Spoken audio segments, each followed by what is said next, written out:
Welcome to news wise. मैं हूँ आरिफा नूर। नाजरीन, आज मेरे ख़्याल में जो भी लोग ख़बरों पे नज़र रखते हैं, करंट अफेयर्स को फॉलो करते हैं, तो सबसे बड़ी ख़बर तो शायद न्यूयॉर्क से ही आई। न्यूयॉर्क के मेयर का इलेक्शन इस दफ़े कुछ ऐसा हुआ कि शायद पूरी दुनिया के लिए ही वो जो थी उसकी पूरी दुनिया की तवज्जो जो थी वो न्यूयॉर्क के इलेक्शन पर थी। ज़ोहरान मोमदानी ने इलेक्शन जीता।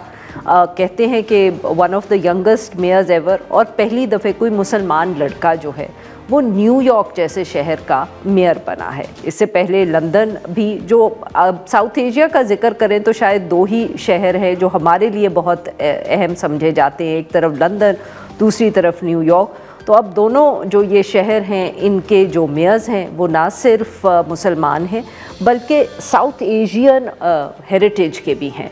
So it was a very exciting moment. But of course Pakistan में जो हमारे मसाइल होते हैं वो इतने ज़्यादा होते हैं या इतनी तेज़ी से हमारे सामने आते हैं चैलेंजेस कि ये खुशियाँ भी छोटी छोटी हमें न्यूयॉर्क और लंदन जैसे ममालिक में ही देखनी पड़ती हैं।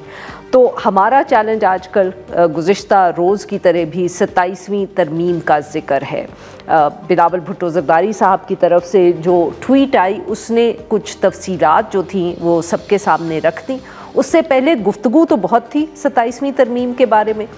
जो जानते थे और जो नहीं जानते थे, सबको ये मालूम भी था कि ये तरमीम आएगी, सबको ये भी मालूम था या अभी भी शायद मालूम है कि ये पास भी ज़रूर होगी। मगर पास होना क्या था, उसका फोकस क्या था, ये कुछ सवालात रह गए थे। वो भी बिलावल भुट्टो ज़रदारी साहब की ट्वीट ने थोड़ी सी उस पर रोशनी डाल दी। इस पर भी अभी बात करेंगे कि उन्होंने क्या ट्वीट की। बट ऑब्वियसली हुकूमत ने अब उसके बाद ये एक्सेप्ट भी कर लिया है कि अब तरमीम जो है वो मोरलेस तैयार है, क्योंकि जब इस पर तनकीद हुई तो सेनेट का जो इलेक्शन था, सेनेट का जो सेशन था, उसमें साबिक वज़ीर ख़ज़ाना और जो मौजूदा नायब वज़ीर आज़म हैं और वज़ीर ख़ारजा इसहाक़ डार साहब ने इस हवाले से फिर बात की और उन्होंने कहा कि जहां 27वीं तरमीम आ रही है और जब आनी होती है तो आ ही जाती है, हम ही लाएंगे, लाई जाएगी और पीपल्स पार्टी और हम एक पॉइंट पर पहुंचे हैं और अब दीगर इत्तेहादियों को लाएंगे। उन्होंने ये भी बताया कि जो ये तरमीम है वो जब आएगी तो आइन और कानून के मुताबिक ही पास होगी, जल्दबाजी में कुछ नहीं होगा। उन्होंने ये भी ऑफ़र किया कि अगर बहुत जल्दी है सबको तो वो सेनेट में भी पहले लाई जा सकती है। पीटीआई की तरफ से ऑफ कोर्स इस सारे मामले पे तनकीद हुई है, उन्होंने ये भी कहा है कि वो इसको अपोज़ करेंगे। बट लेट्स सी कि अब क्या होता है। और ऑब्वियसली बिलावल भुट्टो ज़रदारी साहब ने बहुत उसके कुछ जो नुक्ते हैं या मुद्दे हैं उन पर बात की है, जिस पे वो कह रहे हैं कि एग्जीक्यूटिव मैजिस्ट्री का भी जिक्र है, जजेस का तबादले का जिक्र है, एनएफसी है, आर्टिकल 243 है और तालीम और इलेक्शन कमीशन। इन सब इश्यूज़ पे बात करने के लिए आज हमारे साथ मौजूद है हसन रज़ा पाशा साहब, साबिक चेयरमैन पाकिस्तान बार काउंसिल हैं, अहमद बिलाल महबूब साहब सरबरा पिलडैट, और हमें ज्वाइन किया बैरिस्टर असद रहीम खान साहब, ये माहिर कानून है। Welcome to the show gentleman. Ahmed Bilal Mehboob sahab, sir आपसे गुफ्तगू का आगाज़ करेंगे बिकॉज ऑब्वियसली यहाँ फिर एक दफ़े हम नंबर्स गेम पे चले जाएंगे, बहुत ज़रूरी है वो भी इशू। कौमी असम्बली में तो सर लग ये रहा है कि कंफर्टेबल एक 2/3 मेजॉरिटी हुकूमत और उसके इत्तेहादियों के पास मौजूद है। मुस्लिम लीग नून के पास 125 अराकीन है, पीपल्स पार्टी के पास 70 से ज़्यादा। मगर सेनेट की अगर हम बात करें तो वहाँ हुक्मरान जो जमात है उसके इत्तेहाद और जो बाकी इत्तेहादी हैं तो वो अभी भी 61 वोट्स हैं उनके पास। अपोजिशन अराकीन 35 हैं और 64 की बात की जा रही है कि 64 मेंबर्स चाहिए होंगे सेनेट में पास करने के लिए इस अमेंडमेंट को। आप सर इस देख रहे हैं कि ये कितना आसान या मुश्किल होगा with these numbers to get it through? बहुत शुक्रिया। देखिए, अगर ये नंबर्स के बारे में कोई शक होता तो नायब वज़ीर आज़म आज सेनेट के अंदर इतने एतमाद के साथ ये ना कहते कि हम इसे पहले सेनेट में लेके आते हैं। मेरे ख्याल में उनके पास कोई ना कोई एश्योरेंसेस मौजूद है, आज़ाद उम्मीदवारों का एक ज़ख़ीरा मौजूद है जिनको वो टैप करेंगे और थोड़ा सा फ़र्क है वो पूरा कर लेंगे। तो मेरा नहीं ख्याल कि नंबर गेम उस तरह की कोई शदीद होगी जैसे 26वीं आईनी तरमीम के मौके पे थी। लेकिन आपने देखा कि उस मौके पे भी उन्होंने उस नंबर गेम को पूरा कर लिया था। हालांकि उस वक्त तो नज़र आ रहा था कि बहुत ही मुश्किल है, लेकिन जैसे तैसे किया। उसके ऊपर बहुत क्वेश्चन उठे और सही उठे, लेकिन इसके बावजूद उन्होंने तरमीम मंजूर करा ली और अब तो वो कहीं ज़्यादा बेहतर कंफर्टेबल पोजीशन में है। लिहाजा इस बारे में ज़्यादा फ़िक्र की बात नहीं है कि वो पास करा लेंगे। असल सवाल ये देखने वाला है कि 6 तारीख को जो पाकिस्तान पीपल्स पार्टी की सेंट्रल एग्जीक्यूटिव कमेटी की मीटिंग होती है उसमें वो क्या तय करते हैं, क्योंकि असल में इस सारे काम का वीटो पावर उन्हीं के पास है। उन्हीं के साथ मिलके ये 2/3 मेजॉरिटी मिलेगी और उनके जो 2-3 पॉइंट्स उसके अंदर ऐसे हैं जो उनके रिवायती सब्जेक्ट्स जिनकी वो हमायत करते हैं 18वीं तरमीम की, तो क्या उससे वो पीछे हट पाएंगे, ये देखने वाली असल बात है। पास तो वो असम्बली से और सेनेट से हो ही जाएगी। बिल्कुल ठीक जी। हसन रज़ा पाशा साहब, सर ऑब्वियसली 26वीं आईनी तरमीम आई, उसमें हम कह सकते हैं बहुत तब्दीलियां आई जजेस के हवाले से, जुडिशरी के हवाले से। सर अब बात हो रही है जजेस के तबादले की और कॉन्स्टिट्यूशनल कोर्ट की।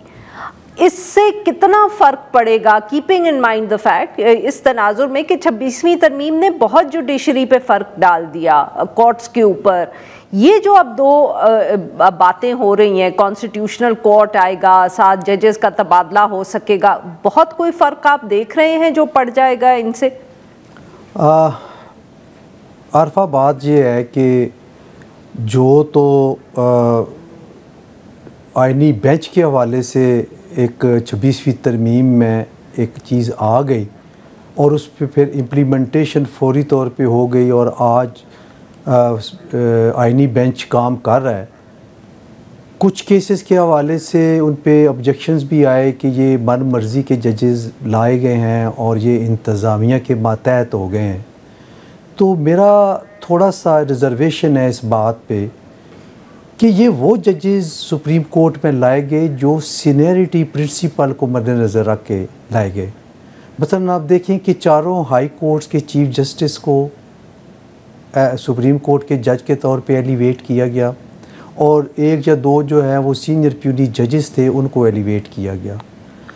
तो ये कहना कि ये मन मर्ज़ी के जजेस लाए गए, मेरा ख़्याल है ऐसी बात नहीं है, क्योंकि वो जजेस पिछले 10-11 साल से तकरीबन कुछ साल ऊपर नीचे हो सकता है वो हायर जुडिशरी में बतौर जज खिदमात सर अंजाम देते रहे हैं। तो वो कोई नए चेहरे नहीं थे सुप्रीम कोर्ट ऑफ पाकिस्तान में। और ये भी मैं बताता चलूँ कि उनकी तैनाती के दौरान मुतलका हाई कोर्ट्स में ना तो उनके ख़िलाफ़ कोई आर्टिकल 209 की कोई कार्रवाई हुई और ना ही कोई ऐसी शिकायत आई कि जिन पे कहा जाए कि इनके क्रेडिबिलिटी का मसला है। तो वो तो अब हैं। अगर बेंच पे जो एक प्रॉब्लम देखने में आ रही है वो है कि जब पहली अमेंडमेंट आई आर्टिकल 184 में के अपील का हक दे दिया गया, तो अब उस अपील की सुनवाई नहीं हो पा रही। मेरा मतलब ये है कि कॉन्स्टिट्यूशनल बेंच अगर किसी कॉन्स्टिट्यूशनल पिटीशन में फ़ैसला देता है तो एक अपील का हक प्रोवाइड कर दिया गया था, लेकिन वो इसलिए उस अपील की सुनवाई नहीं होने जा रही कि वो मतलूबा तादाद जजेस की नहीं है। वो जो जजेस जो कॉन्स्टिट्यूशन बेंच ने फ़ैसला किया 3, 5, 6 या 7 जजेस ने, तो उनकी अपील उनसे बढ़ के बेंच में होनी चाहिए और वो जजेस उसमें यकीनी तौर पे शामिल नहीं होंगे जिन्होंने बुनियादी तौर पे फ़ैसला किया। तो इसीलिए शायद हुकूमत पहले भी डिटरमिन थी कि हमने कॉन्स्टिट्यूशनल कोर्ट ही बनानी है, जो कि उस वक्त की जो अपोजिशन जो आज भी वही है उनकी मर्ज़ी के तहत आईनी बेंच तो बना दिया। और आपने देखा होगा कि उस वक्त की अपोजिशन ने इस पे बड़ी तारीफ़ें वसूल की और दाद भी वसूल की कि हमने मुल्क को तबाही से बचा दिया। कॉन्स्टिट्यूशनल कोर्ट के बजाय कॉन्स्टिट्यूशनल बेंच बना के हमने अदलिया को बचा लिया है, तो वो आप देखें कि उसमें एक मेंबर भी उनका उस तारीख़ी मौके पे पार्लिमान में मौजूद नहीं था कि वहाँ बैठ के कोई तारीख़ी किरदार अदा करता कि उसके ख़िलाफ़ वोट देता। तो इम्प्लाइडली उनकी कॉन्सेंट भी शामिल थी 26वीं तरमीम की मंजूरी में। अब ये है कि अगर अब इस तजर्बे को देखते हुए अगर ये कॉन्स्टिट्यूशनल कोर्ट बन जाए तो कोई मज़ायका नहीं है, क्योंकि दूसरी तरफ अगर sir I am running out of time here, माफ करिएगा मैं आपकी बात काट। एक चीज़ मैं ज़रूर कहूँगा, जो दूसरी तरफ आम पब्लिक के केसेस की सुनवाई अब सुप्रीम कोर्ट ऑफ पाकिस्तान में आम केसेस की हो रही है, चाहे वो सिविल हैं चाहे क्रिमिनल हैं, उनकी रिकॉर्ड तादाद जो है वो डिसाइड हो रही है। तो ये आम आदमी का बेनिफिट उन केसेस की हद तक मैं समझता हूँ कि वो है। बिल्कुल ठीक है sir, I get your points, I have to move on now. जी बैरिस्टर असद साहब, जी सर आपने सुनी हसन रज़ा पाशा साहब की भी बात कि फ़र्क पड़ा है, जो आई थिंक अहम बात उन्होंने की है, आम लोगों के केसेस के लिए स्पेस क्रिएट हो गई है। Very important point sir. अगर आप मुझे 2 मिनट देंगी, हसन रज़ा पाशा साहब is my senior at the bar और अमूमन मैं उनकी बातों से भरपूर इत्तेफाक करता हूँ। इधर कुछ ना कुछ इख्तलाफ है। अव्वल तो ये कि जी अब आम केसेस सुने जाएंगे। आपको पता है आरफा साहिबा 26वीं तरमीम कितने केसेस को या कितने लिटिगेंट्स को मुतासर करती है? अदालत उज़्मा में सिर्फ 2.5% केसेस हैं अगर पाकिस्तान के तमाम केसेस मिलाए जाएं। तो इतनी बड़ी तरमीम 26वीं और इतनी बड़ी तरमीम 27वीं सिर्फ और सिर्फ 2.5% केसेस को सुनने के लिए है। अगर आप तमाम आला अदालतें भी शामिल कर दें, तमाम हाई कोर्ट्स को भी डाल दें, तो फिर भी आपको बकिया 80% केसेस मिलते हैं जिनका कोई पूछने वाला नहीं है, वो उसी तरह ज़ेर अल्तवा हैं जिस तरह पहले थे। ये पहली बात है। फिर ये कहना कि जी सीनियरिटी, ये वो जज साहिबान हैं जो सीनियरिटी के तौर पे लाए गए हैं। अव्वल तो जी chief justice of Pakistan seniority के तौर पे नहीं लाए गए। लाहौर हाई कोर्ट की जो चीफ जस्टिस साहिबा हैं वो सीनियरिटी के तौर पे नहीं लाए गई। जो कॉन्स्टिट्यूशनल बेंच के सरबराह हैं सीनियरिटी के तौर पे नहीं लाए गए। और इस्लामाबाद हाई कोर्ट के जो चीफ जस्टिस साहब हैं उनको तो किसी और अदालत से लाते हुए वो वहां भी सीनियर मोस्ट नहीं थे, इस्लामाबाद हाई कोर्ट में भी सीनियर मोस्ट नहीं थे, बना दिए गए हैं। आखिर में ये कहना कि जी ये तासुर कि अदलिया हुकूमत के मातहत नहीं हुई 26वीं तरमीम के जरिए और कॉन्स्टिट्यूशनल बेंच काम कर रहा है, उस काम को जरा देख लेते हैं।